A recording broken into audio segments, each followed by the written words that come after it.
Hi, my name is Rob Skeoch from Sony of Canada. I'm here today interviewing Matthew Jordan Smith, celebrity photographer from Los Angeles. He's been using the Sony A900 for the last few years, and he's got a full array of the Zeiss lenses that work with the Alpha system. Let's take a look at some of his celebrity shots and hear how he did them. These first shot, Matthews, why don't you tell us a bit about how they're done? It's Aretha Franklin. So this is icon Aretha Franklin. I just shot her latest album cover, which is coming out any day now, hopefully. It's shot with the Sony A900.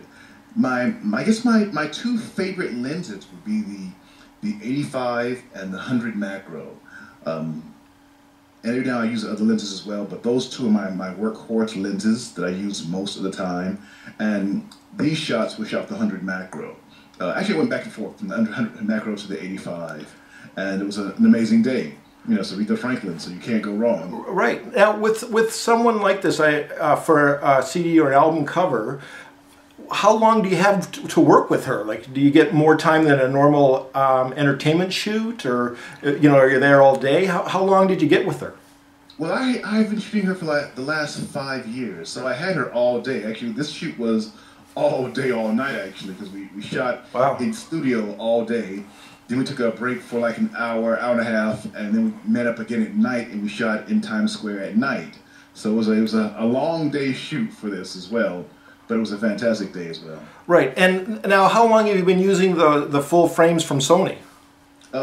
Last 3 years now. Okay, and then as you're saying that now the 85, I can see the 85 Zeiss is a wonderful lens. I'm surprised with the 100 macro though. You're using that for portraits just because of that distance? Actually, it's the perfect beauty lens. I do a lot of beauty work and, well, close-up of beauty work, and it's just the perfect lens. That 100 macro is a great length. I can do tight shots, even tighter than shots here of Aretha Franklin. I can go in and get just her mouth singing if I want to, or just her eye. It's an amazing lens. Right. Wow. I never would have thought of that. That's so great. And now, when would you decide that you were going to go with the 85 then? Well, the 85 is more like my portrait lens. Okay. The lenses, the shots here of Aretha, these are the 85. But I'll also go in tighter and do versions where I'll shoot. This is my normal lens, basically my 85. Yep. And then I'll go in tighter and I use the 100 macro and get just her face and come in closer than what you see here. Now, when you're shooting something like this, how many people are on your crew? Like, how big is your operation with assistants and you know, makeup and all that? Oh wow, it can get pretty intense at times. Usually like 12 to 15 people. Basically. Wow, wow. You have the assistants, which is usually 2 or 3. Then you have hair and makeup, so those guys have an assistant. You have the client. You could be an art director, an art buyer. Then you have the various other people around. So it can get like 12 to 15 people is like the norm. Right. And now, is the art designer right there looking at a monitor, or are they looking occasionally at the camera, at the screen at the back, or how does that part of it work? Well, these days they're doing a little bit of everything. They're looking at a monitor, they're looking at an iPad. Sometimes they're just like not looking at anything, trusting me with the vision, which I like better actually, like shooting film in the old days. So I'm using a variety of lenses here. I'm using the 24 to 70. I'm using, of course, my 85. I'm using my 100 macro. Use a little bit of everything on this one. Maybe even use the 50 on this one. I'm not sure, but I don't use the 50 that much. I use the 35 a lot because the 35 is more my normal wide lens basically. So I use the 35. I use the 24 to 70. I use the 85 and the 100. Those 4 lenses are my go-to lenses. Okay, so when would you decide, if you have the 24 to 70, it gives you all the zoom range, when would you decide, well, I'm going to shoot with the 35 mil then?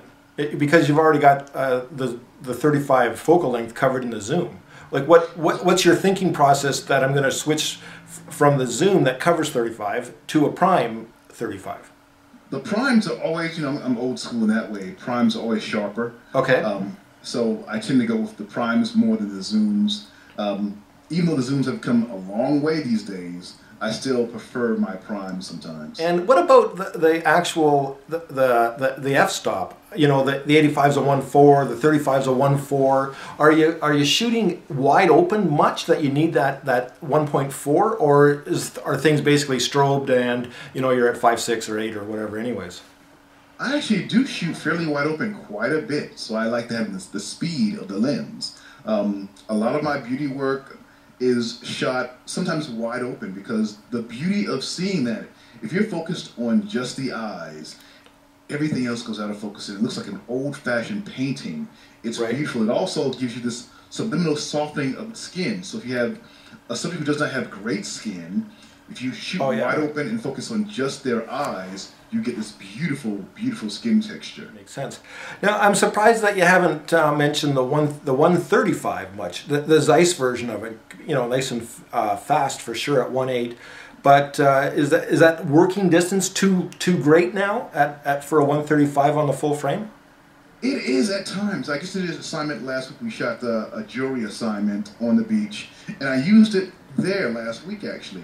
I don't use it a lot. I used it last week on the beach to shoot, and loved it quite a bit. As a matter of fact, we were retouching all those images yesterday to go to the client today, and that was shot with the 135 and quite a bit actually. The 135 we shot on that shoot. The 85, actually I think it was like the 85 and 135 last week on the entire shoot. Sorry, besides the work that you're doing, then you've done a series of videos that people can purchase about some of your, not secrets, but tips of the trade and how you're working.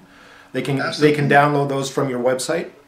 That's correct, and actually it is a lot of my secrets as well. I don't believe that you should hold on to secrets. So it's a lot of the secrets. It's a lot of lighting tips. It's a lot of inspiration as well.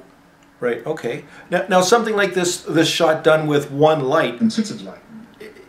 Is it an on-camera strobe or on-camera strobe that's taken off of the wire, or is it an actual plug-in-the-wall studio strobe? It's a plug-in-the-wall studio strobe. I use ProPhoto a lot. Actually, I've been using ProPhoto for like the last 20 years. Right. And those are my light sources that I use with different light shaping tools. But I use a lot of different things. I use strobe, I use daylight, and even in the videos you'll see there's 10 ways to use one light source. There's one on using complex lighting. There's one on using 10 ways to use natural light, which is also very important to know how to see light. So it runs the gamut.